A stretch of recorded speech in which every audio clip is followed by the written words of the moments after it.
Senjiba Telma, des actualités uniques, dynamiques et renversantes dans le journal TV. Algo manarakani izo algo ny kalitao amin'ny vidiny mirary olotranao ny fampalalam-baovao. Ina, plus raffiné que jamais. Ita, huilerie industrielle de Tamata, hisatra amin'ny telo sy roa arivo. Olotranao ny fampalalam-baovao.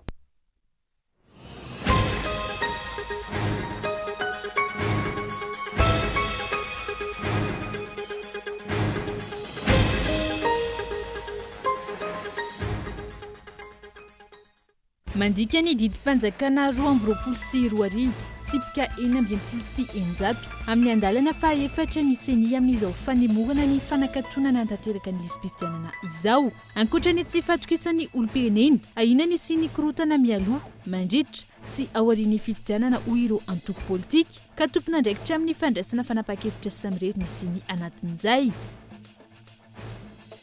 Namsehon'ny vondrona IRD eo anivon'ny anteny mera-pirenena fa anjakan'izy ireo ny fanapahana eo anivon'ity andrim-panjakana ity. Anton'izay ny fanemorana ao aorian'ny fankalazana ny fetin'ny 20 Jona indray. Ny fifanatrehana eo amin'ny gouvernemanta sy ny solombavavahoaka izay tokony natao ny valojona araka ny tapak'izy ireo. Nidina andalabe ny lanja sorambavety ireo mponina teny Antoamadinika Atsimo ny maraina teo noho ny tsy faneken'izy ireo ny famarotana ny tompon-tany izay nohajarian'izy ireo tanatin'ny taona maro. Kolokolo teny anivon'ny fitsarana ho ireo mpiaro ireo vahoaka no nahatonga azy ireo ho resy ka antony antso ho an'ny filoham-pirenena. Ikatona ny guichet rehetra artiste taxi Brosia hatramin'ny zotra regionaly ao Toamasina ny alakamisy zoma ho avy izao. Etsika fanairan'ny tompony andraikitra manoloana ny olana misy eo ny zotra regionaly sy ny zotra nasionaly izay mampiasa ny lailam-pirenena fahadimy miainga ao Toamasina hatrany Sonerany Vongo. Any ivelany anatin'ny atarana tanteraka amin'izao fotoana ireo mponina ao Nottingham, tanàna iray ao afovoan'ny Angletera noho ny fahitana faty miisa 3 tamin'ny toerana maromaro androany maraina. Raha ny vokatry ny fanadihadiana voalohany nataony manam-pahefana ahina ho von'olona ity tranga ity. Araha tsy revetra ny any andindin'izay.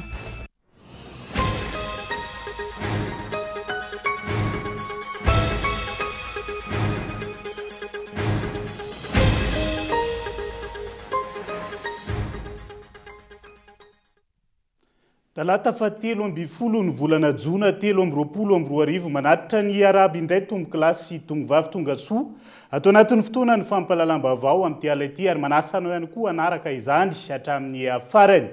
Avy hatrany dia niendrika tsy fanarahan-dalàna ataon'ny seni anatin'ny fanomanana ny fividianana izay napoaka an'ireo antoko politika ary mitarika resabe amin'izao fotoana no ndeha hanokafana ny fampalalam-baovao amin'ity alina ity. Mandika ny didim-panjakana 2024 tsipika 7 senjato amin'ny andalana fa 7 ny seni amin'izao fanemorana ny fanakatonana tanteraka lisam-pifidianan'izao. Vokatr'ireo fandikan-dalàna ataon'ity voamera ity ireo tsy mahatokony olom-pirenena kazara raha ny ampy 7 sy 1 alina ny sampifidy voasoratra anarina raha oharina ny taona 2024.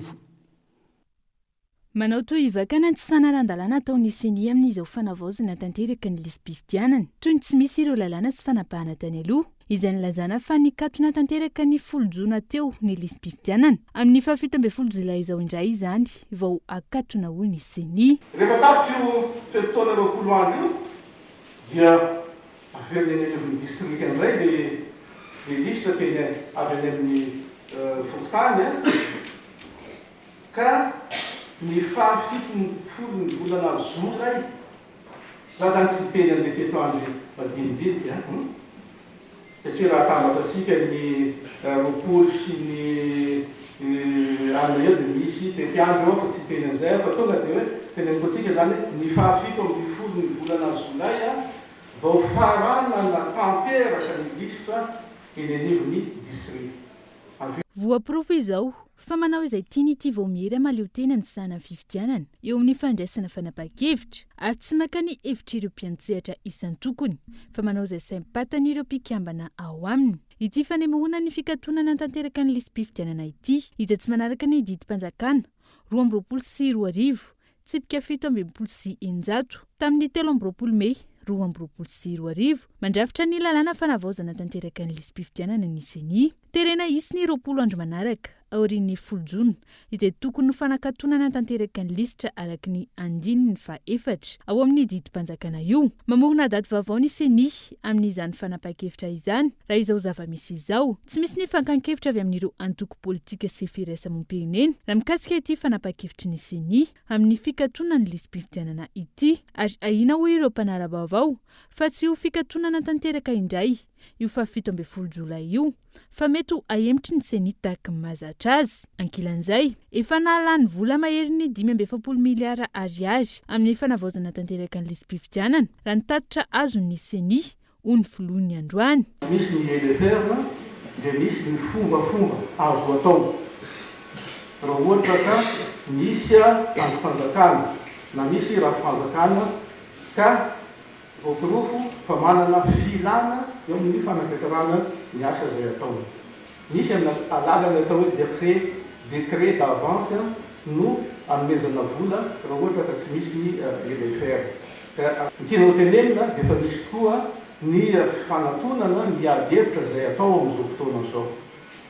ary ohatran'izany ihany koa ny eo anivon'ny seni sy ny atao hoe firaisa partenaire technique et financier ny 10 jona teo araka ny tatitra navoaka ny seni miisa 730 sy 7,9 sy 7 sy 10 tapitrisa ny isan'ny mpifidy voasoratra anarana ao anatin'ny lisym-pifidianana tarehimarika izay lavitra ny isan'ny tokony ao anatin'ny lisym-pifidianana raha ny fanadidinana ataony instat nojereny izay milaza fa ahitana fitombona 300 ny mponina eto Madagasikara ny isan'ny olona mitombo fa tsy araka izany ireo voasoratra anatin'ny lisym-pifidianana ataon'ny seni 300 sy 1,1 io ny elanelana na ny olom-pirenena vaovao tafiditra ao anatin'ny lisym-pifidianana raha ampitaina tamin'ny fanisana mpifidy ny taona 2024 izay nahitana 430 sy 700 sy 7,4 sy 7 sy 10 tapitrisa 2,1 isave araka izany ny olom-pirenena feno taona tao anatin'ny 2 taona araka ity tarehimarika ny seni ity aiza ho aiza amin'ny ilay nambara tamin'ny ainao manjery tany ampiandohany fa mpifidy 10 sy 13 tapitrisa no tokony ao anatin'ny lisitra tanjona izay tsy tratra noho ny fitavozavozana eo amin'ny fomba fiasa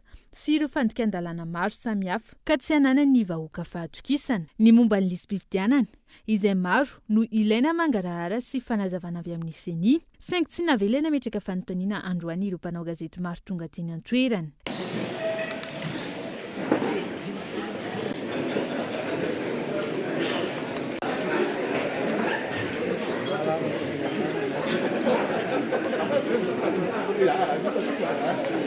raha mangarara sy manara-dalàna ny seni ina no nitsokana sy tsy amalina ireo fanontaniana apetraka ny mpanao gazety io ny faneho-kevitra tena toerana androany ny filohan'ny seni izay nilaza ny sabotsy teo fa ampahafantarina anio ny isan'ny olona tafiditra anatin'ny lisym-pifidianana taoriny ny fanaovana ilay jugement supplétif saingy izao tsy nitana ny teny nomena izao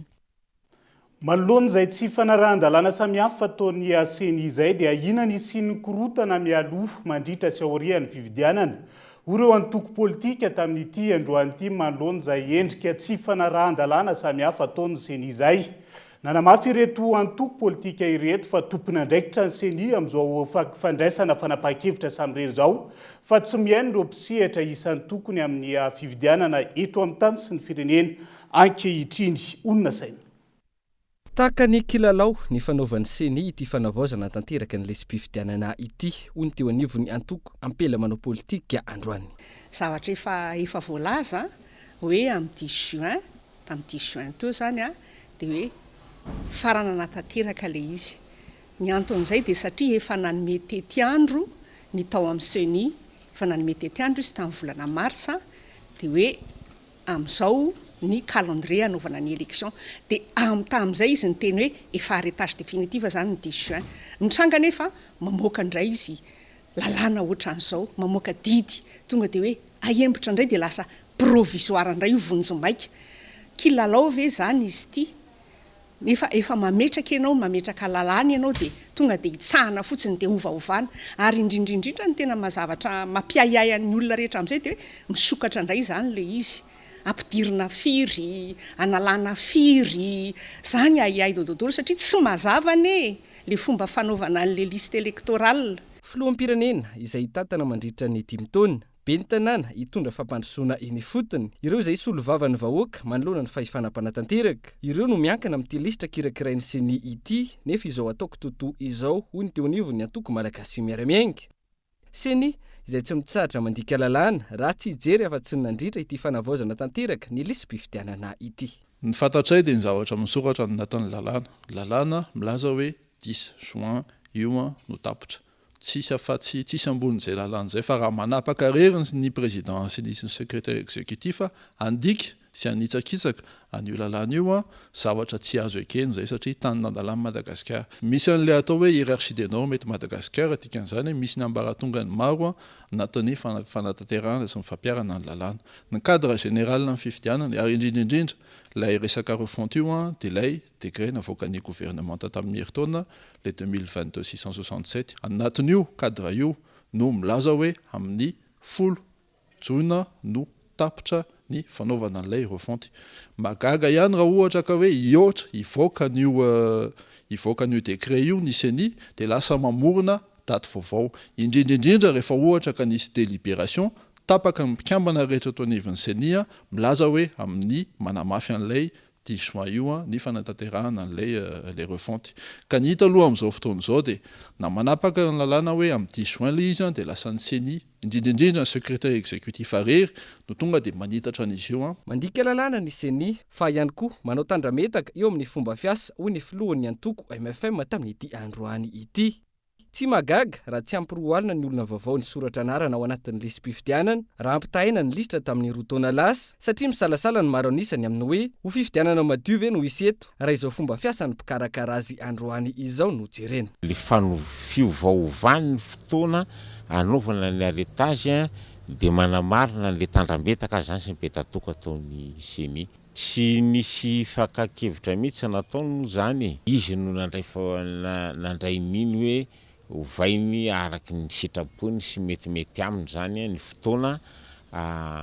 amaranana zany le lisam-pifidianana. Dia hatramin'izao zany dia tsy fantatra intsony le roviana zany ny farany andrafetana ny lisam-pifidianana io. Avy roa eny ny vidim-piainana na ny vary na ny siramamy na ny gaz na ny pétrole na ny charbon na ny légume avy roa eny. Ny olona zany efa tokony hanana iaina amina rivotra tony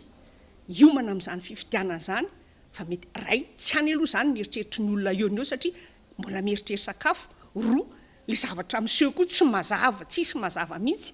dia ahoana ny olona asainao soratra anarana nefa ny ao an-tsainy hoe zay zany vizaka isoratra anarana andeha hifidy nefa ny lany efa fantatra satria ny doublant sy ny triplant mipetraka eo. Dia zay nge mampatonga ny olona tsy mandeha misoratra anarany fa raha manao unilatéral loatra an'izao ny fanjakana dia tonga dia mandidy manapaka hoe zao ny daty tianay atao dia zao aempotra indray dia ajanona eto ny arretage ny liste dia aovana indray dia ny vola tsy fantatra ho tsy maintsy ho avy le vola raha zany tsy maintsy manao unilatéral zany tsy mahatoky ny olona dia ahoana ny olona kamo izy andeha hifidy. Tsy manaja ireo didim-panjakana izay nivoaka ity vao miramalo ity na misana ny fifidianana ity fa ihany koa na ny fanapahana izay na izy ireo ihany aza no nandray azy volana vitsy lasa izay androany izy ireo ihany no mandika izany. Tsy fanarahana ny lalàna izay ahina hiteraka korontana raha tsy misy ny fandraisana andraikitra entitra sy matotra atao anatin'ny fotoana fohy. Ary ny vokatra mety ho ateraka io dia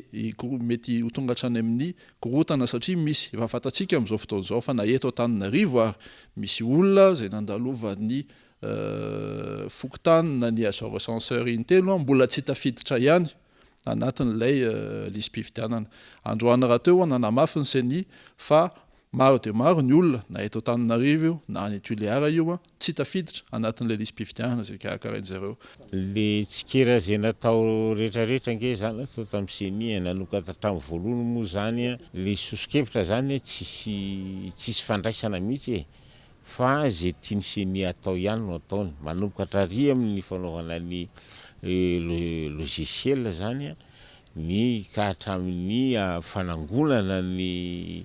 ny anaran'olona hanao an'io lista io raha tahaka zao ny fomba fiasa zany ataon'ny senia hikarakarana fifidianana eto dia ohatran'ny senia mihitsy no mamboly korotana zany eto amin'ny firenena. Tsy mahagaga raha tsy mbola nazo ny fanampiana avy amin'ny mpiara-mombonantoka ara-bola sy ara-teknika amin'ny Madagasikara ny senia sy ny fitondram-panjakana hatramin'izao na efa mbolana maro azo no nangataka izany hoy ireo antoko politika. Antony tsy matoky azy ireo ny mpiara-mombonantoka hatramin'ny androany fa ho fifidianana madio sy mangarahara ary ahafahany rehetra mandray anjara no hisy eto amin'ity taona ity. Fa ihany koa ireo sosikevitra rekomandasion maro nataon'izy ireo taorian'ny fifidianana filoham-pirenena ny taona 2014 tsy nisy norarahina sy tsy narahana na iray aza ka ina itoy izany fandikan-dalàna samihafa maro izany mialoha sy mandritra ary aorian'ny fifidianana. Hatramin'ny androany tsy mahatoky nisy aniny olom-pirenena fa izay hofinidiny tokoa no olany sy hitantana eto amin'ity tany sy ny firenena ity. Miahany antoko politika sy ny fiarahamonim-pirenena no ny fanaovan'ny seny anjorom-bala azy ireo rehefa misy fanapahan-kevitra ho raisina nefa izy ireo izay tokony mpiara-mombonantoka sy mpiara-mandray fanapahan-kevitra isiny sotra-pifidianana ara-dalàna. Arak'izany tsy mahatoky ny olom-pirenena miahany antoko politika sy firaisamonim-pirenena ary tsy mbola resy lahatra ny mpiara-mombonantoka raha mijery ny fomba fiasan'ny senia sy ny fahefanam-panatanteraka hatramin'ny androany. Fandikan-dalàna amin'ny fanomanany reny fa raha ny lafiny enti-manana dia didim-panjakana no amenona ny vola anatanterahana ny fifidianana hoy ny ministry ny toe-karena sy ny fitantanam-bola tamin'ity androany ity. Fepetra izay tsy manara-dalàna hoy ny solom-bavambahoaka nanaovana fanadihadiana ary marika fa gaboraraka ny zavatra ataon'ny mpitondra ny fitantanana ny volam-bahoaka amin'izao fotoan'izao. Nelahy Ranefson. Amoaka didy ny fanjakana ahafahana mameno ny vola ny senia anatanterahana ny fifidianana hoy ny ministry ny fitantanam-bola sy ny toe-karena androany. Fahitantsika tokoa moa fanapa-kevitry ny gouvernement tamin'ny filakevitry ministra ny tsy hanaovana LFR amin'ity taona ity. Efa hitantsika tany anatin'ny tatitry ny filakevitry ministra ny antony tsy hanaovantsika an'izay LFR izay. Mahakasika an'ireo rehetra izay mila vola fanampiny ao anatin'ny LFR dia ny fitantanam-bolam-panjakana dia misy lalàna mifehy azy ny lalàna 2004-007 zany tamin'ny fahaenina amby roapolo ny volana jolay 2024 dia ao anatin'io misy fahafahany fitondram-panjakana malagasy manome vola an'ireo izay mangataka crédit complémentaire. Anisan'izany zany ny senia raha ohatra ka mangataka an'ilay crédit complémentaire izy raha ohatra ka tsy mahazo an'ilay fanampiana avy any aminy fa tsy misy olana manokana zany amin'izay fa didim-panjakana dia fa afaka anaovana an'izay mouvement izay araka ny voalazany lalàna fa mampandrea ny parlementaire mialoha fotsiny ary izay fampandrenesan'izay dia efa ataony foana mouvement de crédit rehetra mandavataona. Dia ivona vola mitentina 320 miliara ariary no vinavinan'ny senia anatanterahana ny fifidianana filoham-pirenena fiodinana voaloha sy faharoa 520 miliara ariary anefa no vola voafatra ao anatiny LFI 2023 na ny teti-bolam-panjakana ho an'ity taona ity ka izao milaza fa amoaka didy izao ny fanjakana. Tranga tsy fanarahan-dalàna izao ataon'ny mpitondra izao hoy ny solom-bavambahoaka. Manara-dalàna ny fanjakana. Tsy fanarahana ny lalàna raha ohatra didim-panjakana fotsiny no ahafahana manampy ny vola anatanterahana ny fifidianana. Zany fifidianana zany dia efa prévu, efa fantatritsika. Voalany ny filohan'ny république, voalany izay solom-bavambahoaka, voalany ny maire dia efa fantatra hoe amin'izao daty hanao fifidianantsika. Androany tsy ao anatin'ny teti-bolam-panjakana anatin'ny LFI ny hanaovana ny élection communale. Midika zany fa tsy maintsy manao lalàna LFR ahafahana manampy vola anaovana ny communale. Eo ihany koa tsy ampy ny vola anaovana ny élection présidentielle. Efa lany ny vola tao amin'ny LFI tokony manampy efa nanampy vola mihoatra ny pourcentage tokony atao dia midika koa zany fa tsy maintsy manao LFR. Raha ohatra ka tsy manao LFR dia midika zany fa tsy manaraka ny lalàna misy eto amin'ny tany sy ny fanjakana. Zay ny dikan'izany. Anjarantsika vahoaka ry tompoko mandinika ny tokony atao amin'izany hoe tsy manara-dalàna ireo fitondrana ireo, tsy manara-dalàna izy amin'izao fotoana izao. Gaboraraka ny fitantanana nisy mpitondra nisy volam-panjakana indrindra amin'izao akatoko ny fifidianana izao ho iatrany ny fanazavana. Manoloana izany iroso amin'ny fitakina ny mangarahara izy ireo. Ihany koa ny zavatra notenen'ny filohan'ny république hoe amin'ity taona ity tsika dia manao social fotsiny fa ny investissement rehetra dia ajanona daholo. Midika koa zany fa tsy maintsy manao LFR anarahana ny zavatra tenen'ny filohan'ny république. androany koa zany tsika dia tsy manaraka an'izany misy dikany koa zany tsy manara-dalàna koa zany tsika raha ohatra eo anatin'ny lalàna ihany koa dia misy hoe sincérité budgétaire hoe tokony zavatra tokony manaraka an'izay anjaranay solombavamboaka koa sa mangataka an'izany angatahanay zany raraka zany ao ihany koa ny lalàna mifehany tany sy ny fanjakana raha mihoatra ny 0% dia tsy maintsy mandalo le faire androany dia anao ataony zareo zany zay tiana atao atao ry ny vola tsy zany ny fisen'ny assemblée nationale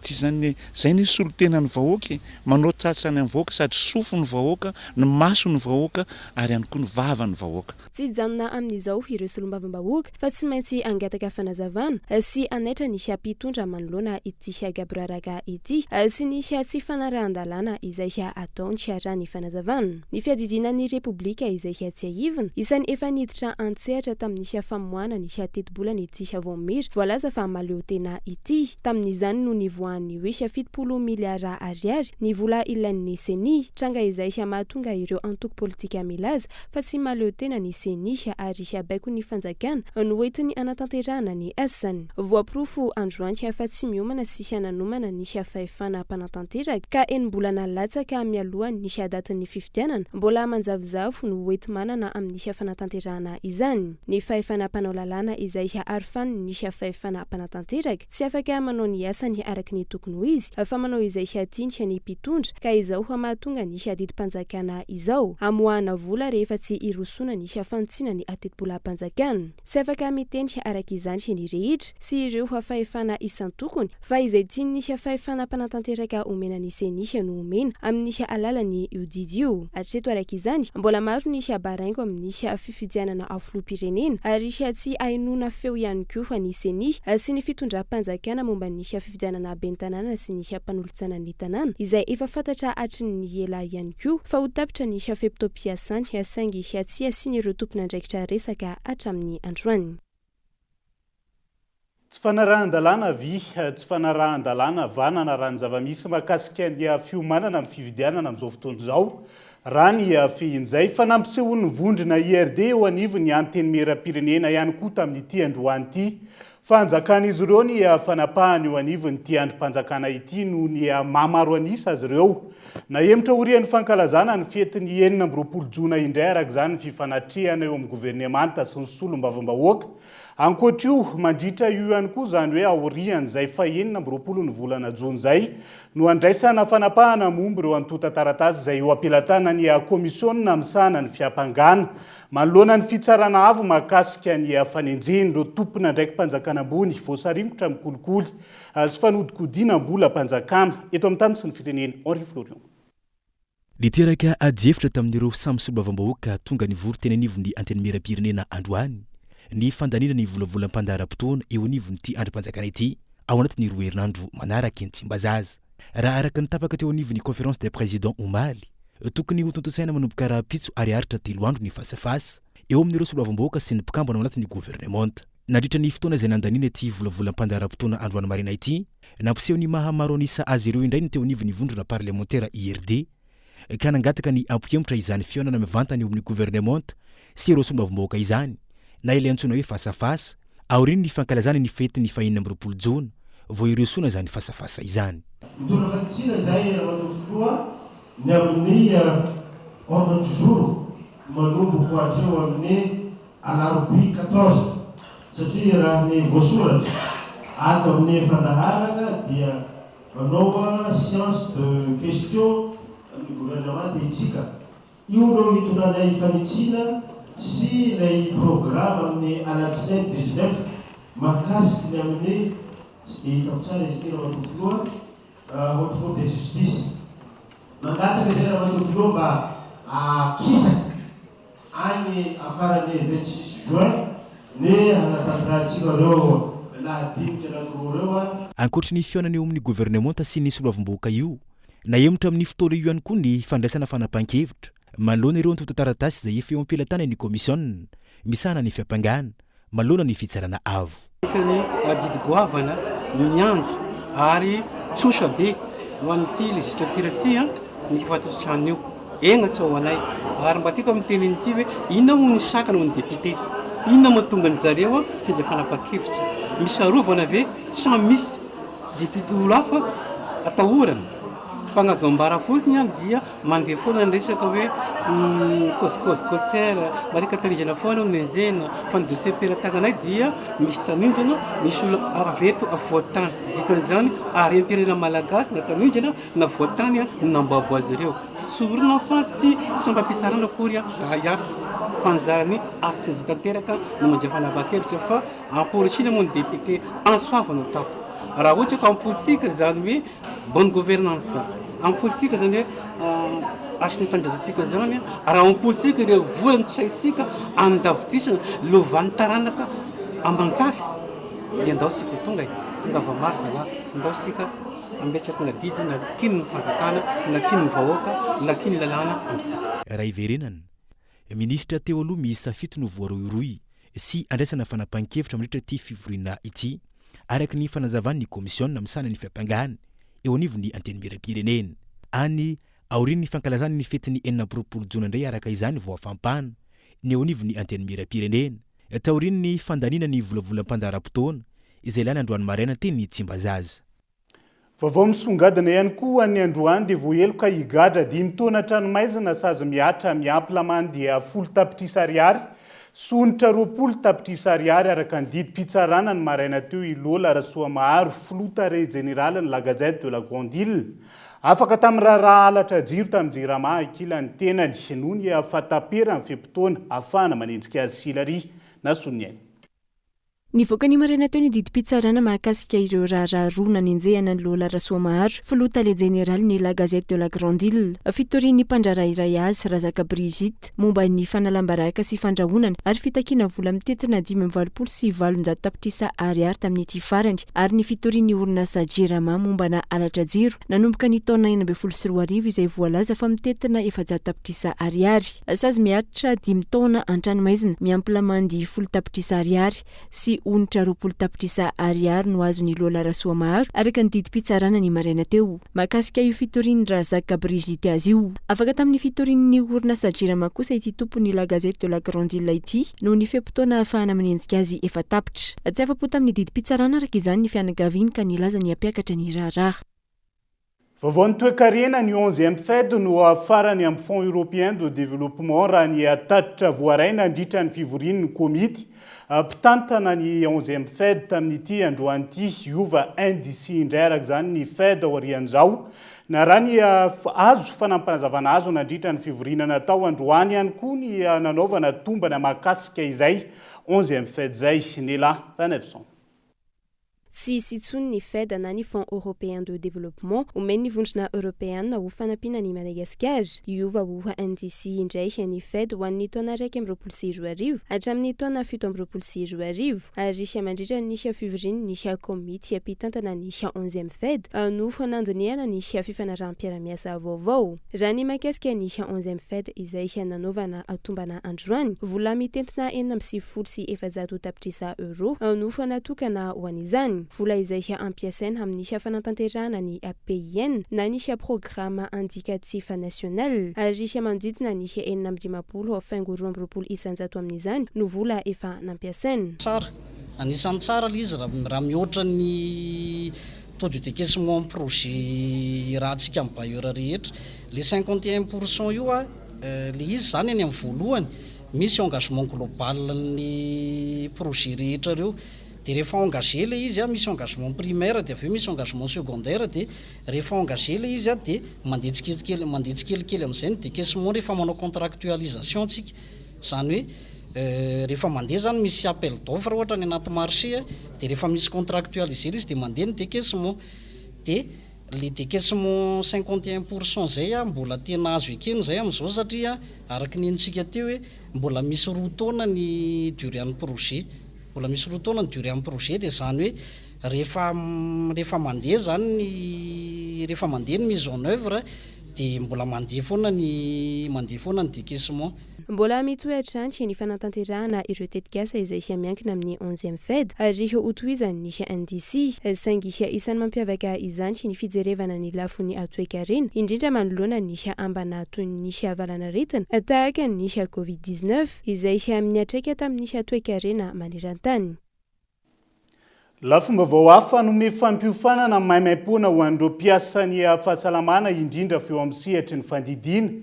firenena koreanina amin'ny alalan'ny tetikasa koika. Isitraka izany fampiofanana izany avokoa ireo hôpitaly lehibe miisa 4 manerana nosy ary tafiditra ao anatin'izany amin'ny faritra Vakinankaratra. Andriny Rina Randriamiarsoa, Kolo, Antsirabe. Manodidina ny 5 mahery amin'izao fotoana izao ireo mpiasan'ny fahasalamana manerana nosy ary mitsinjara amin'ireo hôpitalim-panjakana isaky ny distrika 420. Ny 720 amin'ireo hôpitalim-panjakana ireo ihany anefa no manana mpitsabo afaka handidy ireo aretina mila fandidiana maiky tahaka ny appendicite sy ny césarienne. Raha nitatitra navoaka ny ministera ny fahasalamam-bahoaka tamin'ny taona 2024. Izany indrindra no antom-pisian'ny tetikasa koika nandrafitra ara-panjakana koreanina misahana fiara-miasa amin'ireo firenena maneran-tany ary anisan'izany Madagasikara iarahana amin'ny ministerany fahasalamana. Tetikasa fanofanana manokana ireo mpiasan'ny fahasalamana na ireo dokotera miasa eny anivon'ireo distrika amin'ireo faritra 3 manerana nosy ary anisan'ny voafidy isitraka izany ny faritra Vakinankaratra. Tanjon'izao tetikasa izao ity dokotera koreanina izay lehibean'ny ONG AFF na African Future Foundation izay miasa eto Madagasikara ity ny anomezana fiofanana maimaimpoana eo amin'ny sehatry ny fandidiana ho an'ireo dokotera eny anivon'ireo distrika ary aorianan'ny fiofanana atao dia afaka mandidy avy hatrany izy ireo raha ny fanazavana. Izaho Dr. Jehuni efa niasa teto 20 taona dia efa mahita ny situation ny medical any ambanivohitra dia miaraka amin'ny koika miaraka ONG Well International dia hampianatra dokotera malagasy izaho ny aretina tena matetika mahita ny hospital district satria raha manao chirurgie essential sy mikarakara aretina tena matetika mahita dia aorian'ny vita ity fianarana izy ireo afaka mahay didina essential chirurgie essential sy afaka mikarakara ny aretina tena matetika mahita ny hospital district. Vola mitetina $10 no entin'ny koika natanterahana izao tetikasa izao eto Madagasikara izay arahana miasa miaraka amin'ny ONG AFF sy ny Well International izay manampy ara-pitaovana ireo hôpitaly anaovana ny fampiofanana sy ireo marary izay mila fandidiana. Izahay Well International efa miasa eto elaela manampy momba ny fitaovana dia izahay efa taloha nanao mission mobile dia izahay izara dia hanao don ho an'ny hôpital efatra ilay mampianatra dokotera dia te hanampy ny fitaovana sy te hanampy ny marary. Izareo afaka mora mankany ny hôpital mahazo ny opportunité mahazo didina. Misy 20 araka izany ireo dokotera izay manaraka amin'ny fampiofanana eto amin'ny CHR Antsirabe amin'izao fotoana izao. Misy mpianatra 20 zany ampiofanana ho lasa mpandidy mariana fa efa dokotera ireo olona ampiofanana ireo fa ao aorianan'ny fampiofanana dia afaka mandidy izy amin'ny fandidiana tsotsotra zany tiana tenenina hoe chirurgie essentielle zany hoe raha misy césarienne zany na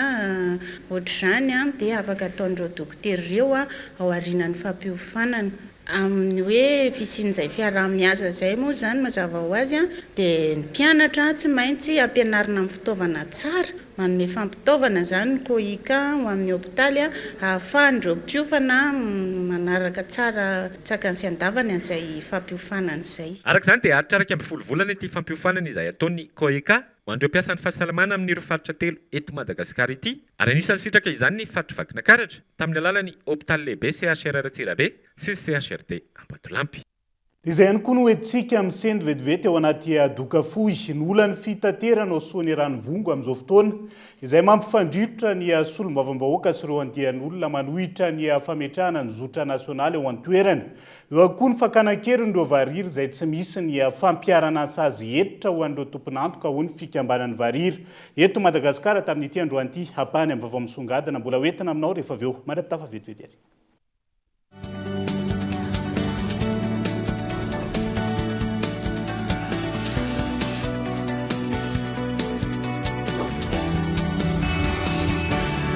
neny ao amin'ny Aigle-d'Or moa misy kapa tsy vokatra maro hafa ho an'ny lehilahy Ye, misy kapa, kiraro, polo, t-shirt, bandoulière, sac banane sy vokatra maro be. Satria mila makantsika mijery ny fanomezana tsara indrindra ho an'ny dada amin'izao fetiny ray izao. Ay tokoa mo! Ho fankalazana ny fetiny ray dia ho zarainy Aigle-d'Or porte-clés na porte-carte même pony ireo mpanjifa kapa hoditra ho an'ny dada. Ny 12 jona hatramin'ny 17 jona izao. Tolotra manan-kereny amin'ireo magazay Aigle-d'Or rehetra manerana nosy ka hararao tiare. Aigle-d'Or manandratra avy ny antsika.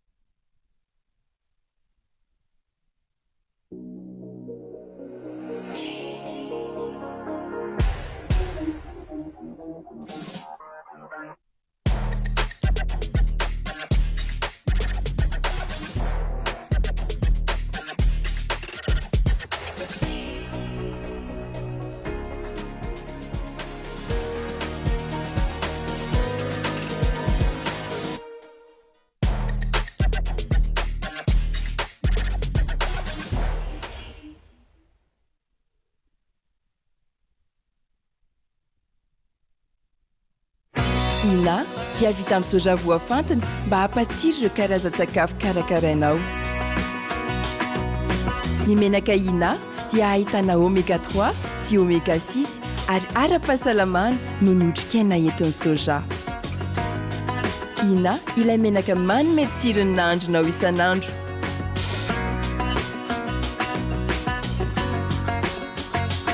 Ina, plus raffiné que jamais.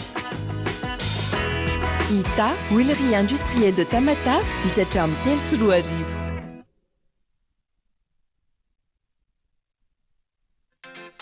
Ny loko algo, loko azo antoka amin'ny kalitao egyptianina. Mora mandray,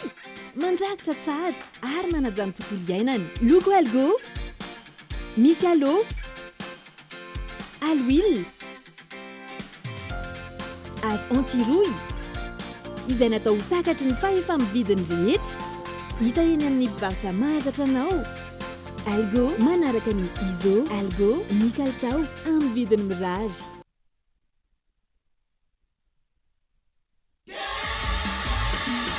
Fiantsaka miavaka sy mahavarina reharesy lovana aty aoriny tonga navao maizy atsika io arena mipetraka tony hoditry matezaka nefa malefaka tontolo vao manoka baravarana nisy ainga avao isika gasy mire adre mananazy mianjaika ohatrany hoe manalazy navelany io maly banjinana no avy maafapoany ireo mpianakavy tenenao anazy averindriany isika gasy Aigle-d'Or.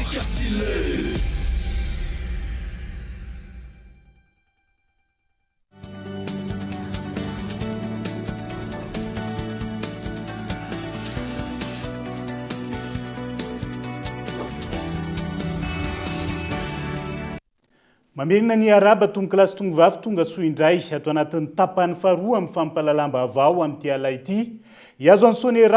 sonerany vongo maimaika sika ny boanjay. Ikatona ny guichet rehetra ary tsy hisy taxi brosy asa amin'ny zotra régional ao Toamasina ny alakamisy zoma ho avy zao. Etsika fanairana ny tompony andraikitra tandrifo manoloana ny olana misy eo amin'ny zotra régional sy ny zotra nasionaly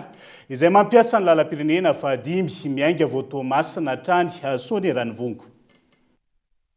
Naneo ny fitarainany makasika ny olan'ny fitaterana amin'ny zotra régionaly ireo tompona andraikitry ny coopérative fitaterana rehetra misehatra amin'ny lalam-pirenena fahadimy miainga avy eto Toamasina. Teboka maro no fototry ny olana, isan'izany ny fampidira ny ministera piay ny fitaterana sy ny ATT ny zotra nasionaly miainga avy any Antananarivo izay maka ireo mpandeha tokony ondrana amin'ny zotra régionaly. Eo ihany koa ny aratsiny lalana sy ny tsy fanarahan-dalàna ataon'ireo tuk-tuk sy ny taxi moto. Tonga zany ny fotoana anehoanay ny tsy fankasitrahanay ny tsy fandraisan'ireo andraikitra ka amin'ny lakamisy sy zoma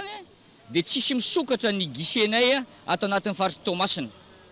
Tsisy miasa zany ny mpitatitra. No manoloana ireo fitakiana nataonay. Averinay ny fitakinay. Ny fitakinay dia ny fijabajabahan'ny nasional ny sokafan'ireo ministera sy ny ATT ny any amin'ny faritra Analajorofo, Vavatena, Sonerany Vongo, Tananarivo Vavatena, Tananarivo Sonerany Vongo. Eo koa ny lalàna izay napetraka zareo momba ny fitondrana entana. Izay tsy mifandanja minitsy aty amin'ny régional zany lalàna nataonjareo zany. Eo koa ny zotra nasional izay manana zotra roa ao anatin'ny lisansy zany manana zotra roa izy zavatra efa tsy nekeny hatramin'izay zany a nefa mbola ataonjareo hatramin'izao dia takinay zany amerenana izotra io ao zotra tokana mba ampirindra tsara sy andamina ny asa fitaterana dia eo koa zany a ireo tokotoky any amin'ny faritra misy analanjirofo ato amin'ny faritra tsinanana manitsakitsaka ny fitaterana suburbaine ny andrarany régional dia indrindrandrindra farany ireo taxi moto zay efa manao ny asany suburbaine tsy ekeny etsony ny fisindreo satria efa misy lalàna ihany navoaka fa tsisy mampiatra an'le lalàna ny manam-pahefana rehetrarehetra ka dia mangataka zay zany a sy ampiatra zay zany a ny tapitra zany fotoana dia milaka misy ny zoma zany a dia tsisy sokatra ny gisenay a ankoatra ny aratsy ny lalana izay mampikaikaiky ny maro misy amin'ireo fitakiany ireto coopérative ireto no efa nampahafantarina ny ministera sy ny ATT nanomboka ny taona 10 izay mbola tsy nahitam-baly ny hatramin'izao lalana moa fa iaraha-manana manerina nosy dia fa ratsy daholo tegna iaraha-manana io fa zavatra matetika fotsiny zany amin'ilay lalana zany ohatra hoe tokoe fagnamboarana RN5 zao firy volana zao izy ao mbola tsy vita hitanare maso tsika tsy misy fanamboarana mitovy misy hoe RN5 io ary tsy RN5 rery fa manerina nosy io fiara ray zotra ray ary fantakinay ry tamin'ny 2010 hoe atao fiara ray zotra ray ihany zay ny lalana mipetraka ary ny tenenay koa tamin'izay hoe ajanono le terminus national zotra roa anaty même milieu de faritany ohatra primus zare zegny Antananarivo mandeha izy primus Antananarivo terminus nazy Manoro avekeo mbola misy primus zare fa Antananarivo terminus nazy efa Feneri-Vest tobila ray ihany io ka raha tegna ilamina zany ty zavatra ty hoe zotra ray ihany no ampiasaina fiara ray taloha mantsy zay a tsisy transcoli a nitora zay bala friperie setrarehetra ary ny regny ny aigna mihitsy hatramin'izay na ny mpandeha ny sorena amizio satria tsy afenina fa nao antsikafo koa nare ampidinina glaceran-doka tsy azonay entina bicyclette tsisy pirena ampidinina tamin'ny Analanjirofo ary mampalahelo indrindra amin'izao fotoana zao mpitandro filamina manao taxi moto afatrana Analanjirofo mpiasan'ny région manao taxi moto nefa ny fanjakana eny mamoaka lalana hoe tsy mahazo magnitsika route nationale ny tuk-tuk mandana nare amin'ny RN5 fa fin dolana manao suburbaine sambana ambodirina fin dola ary antsika miteny zao manontany olona tsy zary tatitra azony mitatra eva Manoro hoe 32 voitures manao jonibotra tsy taratasy nefa mandeha fotsiny manao clandestin dia test dolo mpitary tamin'izay nivory tamin'ny 5 heures hoe alohatsika hoe tsy fantatr'olona tsika raha tsy manao arrêt de travail zay na tonga zay hoe aloha no arrêt de travail zay fantatr'olona zala efa tapitra no tetezina avokoa ireo tompona ndraiky mpanjakana manana anjara andraikitra amin'ny fitaterana misy eto tampon-tanàna ny Tomasina na nehoana izao olany fitaterana zotra regionaly izao fa saingy tsy nisy nahitana vahaolana efa maromaro ihany ny olo maventy eto an-tanàna no nandiananay ary nampahafantarinay hoe zao ny marary anay efa nandianana daholo ny directeur de transport eto ny directeur ny ATT ny directeur ny police ny général ny gendarmerie efa nandalovanay ary nandalovanay koa ny député de Madagascar eto Tamatavy nampafantarinay zay zavatra zay hoe satria marary anay loatra le izy araka le resantsika teo efa voalaza le taloha eo amin'ny fitaterana eo ny lalana eo ny entana satria zare zany tsy mbo mifandiniky aminay zay concerné amin'le zavatra raha mametraka ny lalàna fa tonga dia didiko fe lehibe any ataonjareo ka zay zany manao hetsika fanerana fa raha vao tsy tetry amin'izao zareo mafimafiny-zao koa ho avy ataonay amin'ny manaraka ikatso mandritra ny roa andro araka izany ny zotra pitaterana regionaly miainga avy eto Tomasina miazo ny lalam-pirenena fahadimy mandritra ny alakamisy ny zoma ho avy zao tsy etsony araka zany marina mahakasika ity fitaterana ao sony raha nivongo ity fa manamelika ireo manakana ny afisiny ny zotra nasionaly mampitohy Antananarivo amin'ny sony raha nivongo ihany koa ny solombavam-bahoaka vao antoenina tamin'ity androan'ity tsy azo ekena raha tombontsoa ny olombitso no anakanana ny tombontsoa any besiny maro hoy ny solombavam-bahoaka ity faran'izay nanamafy fa coopérative vao feno arivo atsinanana no manakana ny fametrahany io zotra nasionaly io noho ny antony manokana mienjany tady eo amin'ny solombavam-bahoaka sy ireo andian'olona manakana ny fametrahana ny zotra nasionaly mampitoerana ny Tananarivo sy ny zoneran'ny Vongo amin'izao fotoana ho an'ny solombavam-bahoaka ny zoneran'ny Vongo no ny fahasahiranana mianjady amin'ny imponina avy any an-toerana indrindra ireo efa hiazo ny renivohitry Madagasikara no antony nangatana ny fametrahana ny kooperativa isana ny asa fitaterana. Zavatra misy manko matetika na zareo mananara na izay zoneran'ny Vongo rehefa andeha misy zavatra iakarana ny Tananarivo maikamaika dia miantsony ao Fenerive-Est satria eo ny akaikikaiky anay dia rehefa lany tapitra ny toerana tsisy toerana intsony dia miazakazaka andreo makana atao masina dia eny mijaly mangony fotsiny ireo mpandraraha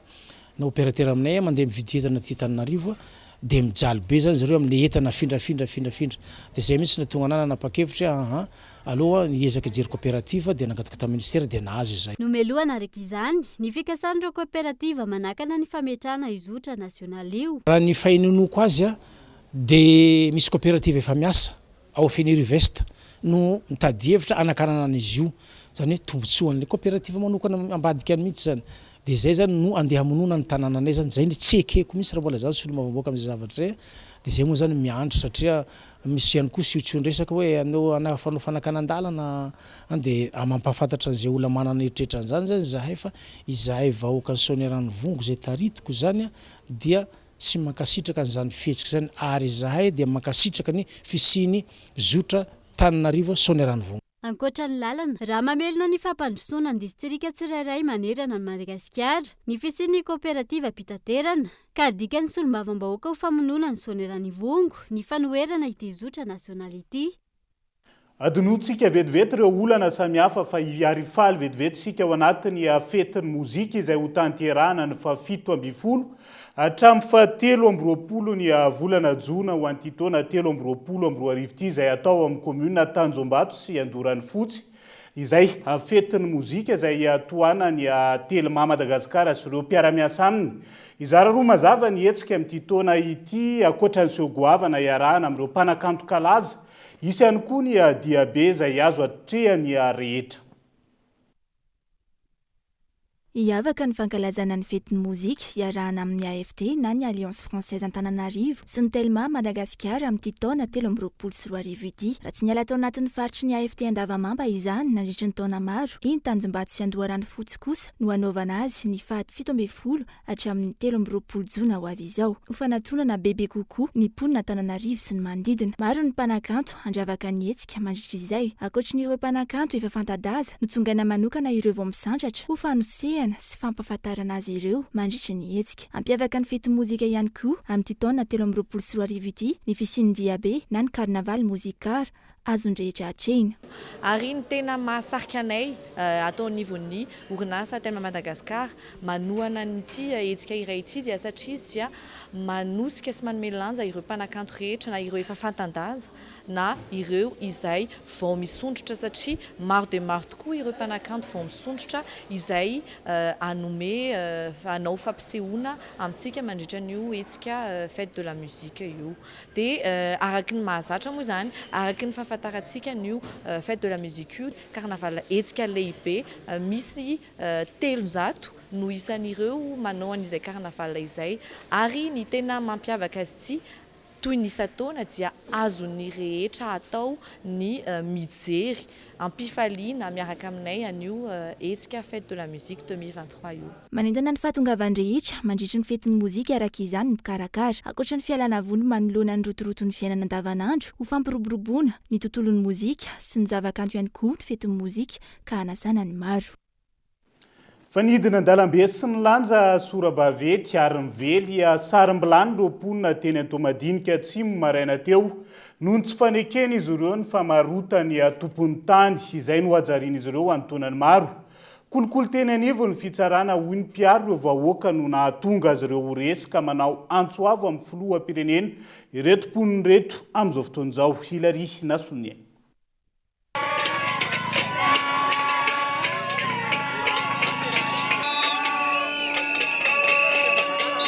efa tany amin'ny taona enina amin'ny valopolo sivinjato sy arivo no nanao fangatahana tamin'ny orinasa tompon'ny tany ny mponina teto amin'ity faritra antao madinika atsimo ity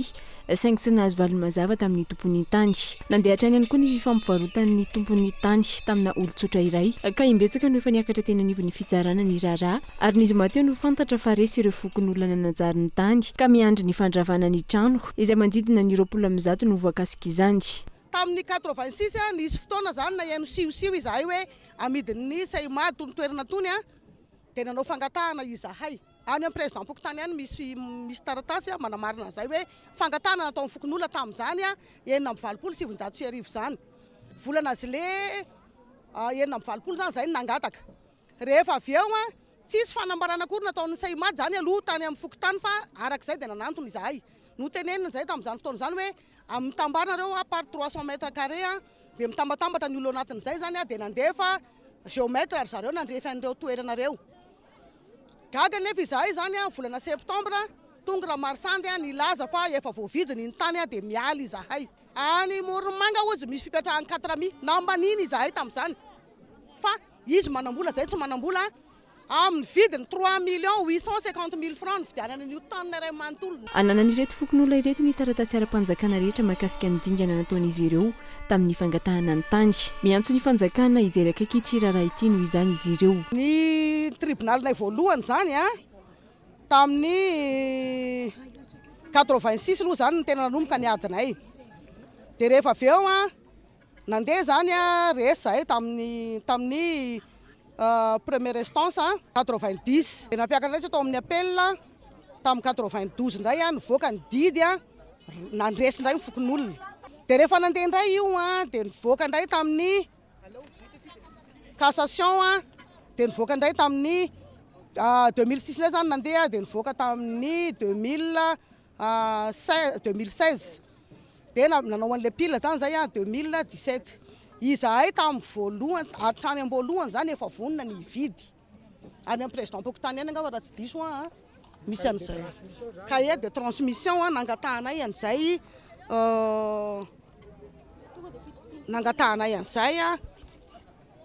zao azonareo alaina tsaratsara zao ny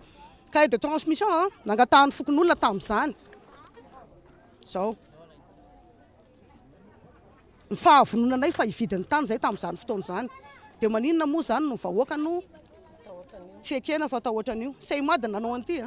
kolokolo teny anivon'ny fitsarana hoy raha olona rivo Paolo nijoro ho mpiaro ireto fokon'olona ireto no nahatonga ny tany ho lafo tamina olon-tsotra iray ka niantso ireto mponina ireto tsy hanaky ny didim-pitsarana ny tenany olona manodidina ny 4 eo no tsy hanaky alofana raha tonga amin'ny fandravana ny tranony ny milaza ho ny vidin'ny tany ka hanaovan'izy ireo antso avy ny hijerena izany aingana tsioka kiririko sy vely sarombola ny teny an-dalambe no nanaovan'izy ireo antso amin'ny fitondram-panjakana malona ity tranga ity ary nilaza ny tsy hanaky ny hanomezana ny tany an'olon-tokana ireto mponina ireto. Ao anatin'izay olana ara-tany izay hatrany fa ny Ambatoboeny mpiara-miasa akaiky amin'ny filohan'ny Repoblika manao mizana tsindrinila sy manapatra fahefana amin'ny tany vahoaka ao amin'ny Fokotany Beritra commune na Besisika district ny Ambatoboeny araka ny nambaran'ireo mponina ny antoerana amin'izao fotoana izao. Manana taratasy ara-dalàna ireo mponina saingy tsy avoaka ny sampandrarany Bokotany noho ny tsindry avy amin'ity tompona ndraiky mpanjakana ity Henri Florion. Very fanahy mbola velona ireo mponina ao amin'ny Fokotany Beritra ao anatin'ny commune Besisika distrikny Ambatoboeny amin'izao fotoana izao. Ampahantany ao anatin'ny velaran-tany 170 hektara izay titre sady borné ary misy taratasy ara-dalàna no misy miboditsotra izao amin'izao fotoana izao. Raha ny nambaran'ireo mponina olona izay manana ampahantany eo akaikin'ity tanin'ireo tomponina ety ihany no fantatra fa manao ny fomba rehetra izay azahoana ny tany araka ny fanazavana azo na efa eo anivon'ny fitsarana aza ny raharaha amin'izao fotoana izao. Manao tsindry-bokotra eo anivon'ny sampandrarany fananantany ao Majanga ary mitonona fa manana olona ambony ho mpiaro azy satria manohana ny mpitondra fanjakana ankehitriny ilay mibodin'ny tany raha ny nambaran'ireo mponina. Magaganay nefa taty afara misy an'izany milazana amin'ny présidence any amin'ny doléance tsy haiko miditra ty ankeriny fa manampy olona ty fa hoe milaza fa manana tany ato nanao borna tsokosoko zareo ta borna ny domaine privé le izy moa zany tsy teraka satria namindry borna anay dia lasa borna négatif le izy fa ny fantatranay taninay dia tany titre borné amin'ny papanay ary taratasy madio ara-dalàna ary tsy atao lainga zany fa afaka hisavanareo any fotony eny amin'ny fananantany. Ankoatra io sakanan'ireo mahitahita ihany koa ny azahoany ny tena tompon'ny tany ny boki-tany amin'izao fotoana izao ka hanaovan'ireo mponina antsoavo mba hitsarany ny fitsarana ary tsisy vitany lana manoloana ity olana misy ity. Arakoatran'izay koa ny procédure efa vitanay amin'izay ny tena mahagaga amin'izao fotoana zao tena fa miandry boky livre français zay amin'izao fotoana zao efa vitanay ny vidin'ny tany rehetrarehetra après bornage tokony andefa nandoa ny vola zay volana septembre 2022 dia ny teny amin'ny domaine après 10 jours nyveny rehefa mivoaka ny boky rareo tampoka gaga nefa zay mandraka androany andro tenenanay zao hatramin'izao ny bokinay tsy mety mivoaka fa hoe misy baika avy any PDG ny domaine no tsy mahaboaka ny bokinay no ny olona avy any amin'io doléance avy any Antananarivo izany hoe zampapany badampelany zany dia tsy zay tena mangataka samy talao maro raha jereo tokony efa marinanay ny taratasinay sanatria zay tsy misandoka tsy manao kasiparana fa mangataka ijerevana marina raha ohatra ka tena hitanareo any fitsarana fahamarinanay nareo any fananantany dia mangataka zay mba avoakanareo zany marina n'ilay izy fa tena mijaly zay efa inanivon'ny fitsarana ny raharaha amin'izao fotoana izao ka hanaovan'ireo mponina tompon'ny tany antsoavo mba hijerevana akaiky ny tena marina sy hampanjakana ny fahamarinana maloana ity tranga ity. Mitaky ny mangararaka zany ireo mponina manoloana izay olana samy hafa izay fa miantso ny fampiarana ny sazy enitra ho an'ireo tompon'antoka amin'ny fakanakerin''ireo varira ihany koa ny fikambanany albinosy eto Madagasikara amin'izao fotoana izao efa nahitana fienana raha ny fanazavana ny trangana fakanankeriny azy ireo saingy takiana bebe kokoa ny fampiaran-dalàna mahakasika izay antony hetsika izay nokarakarainy ny fikambanana tamin'ity androany ity indrindra ho fampafantarana ny zon'ireo olona manana toetena varira. Valo ny zazavarira avitra teny am-pelatanan'ireo mpakakery ny tao amin'ny 10 volana voalohany taona 2024 raha 2020 ny taondasa. Maro tamin'ireo mpakakery no saron'ny mpitandro filaminana saingy tsy misy fampiarana ny sasentitra ho azy ireo hoy ny filohan'ny fikambanany albinosy eto Madagasikara. Azo lazainay misy ihany ny fienany fa ny zavatra tena mampalahelo anatin'ilay izy ny olana eo amin'ny lafin'ny famaizana satria tsika zao raha iteny trangana akoroa tamin'ny amin'ny tany iosy 7 manadatratra tamin'ilay voaroiro tamina alatra varira dia ny zavatra nisy tsy hitatra amin'izao ny suiten'ilay fitsarana tany amboasary atsimo nisy 4 mirahalahy tratra nangalatra zaza roa taona tratra fokon'olona niaraka amin'ny gendarmerie dia tsy hita hoe ahoana ny famaizana fa afaka roa volana izy 4 mirahalahy mitondra taratasy madiodio any amina commandant compagnie hoe afaka madiodio zany zavatra zany midika fa ary mahatonga ny ayan'ny fikambanana hoe misy tambazotra ngeza mahazo vahana aminatin'ity trangana tsy fandripahalemana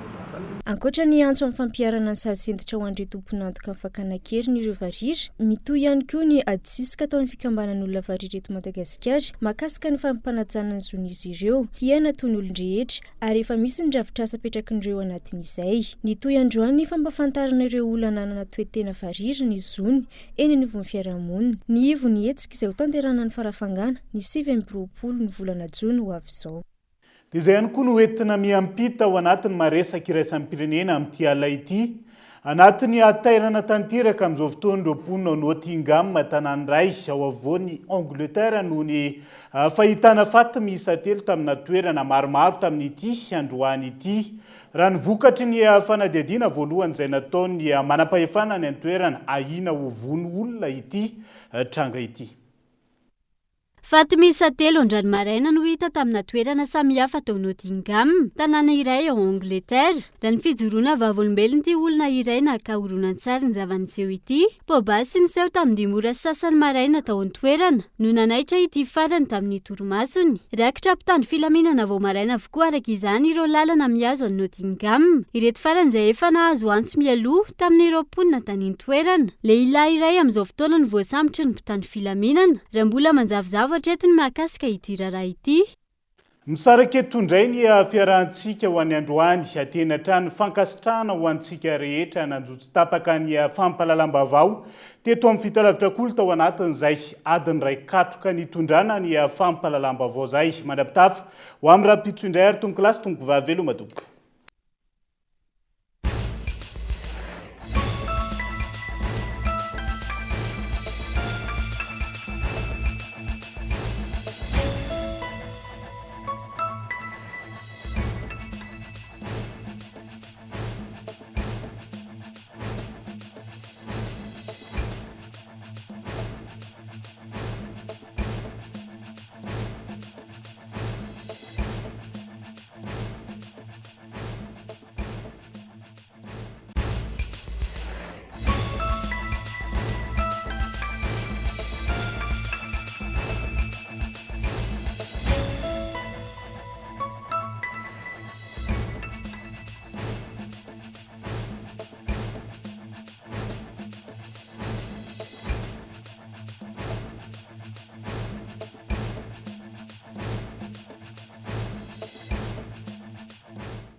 Ina, plus raffiné que jamais.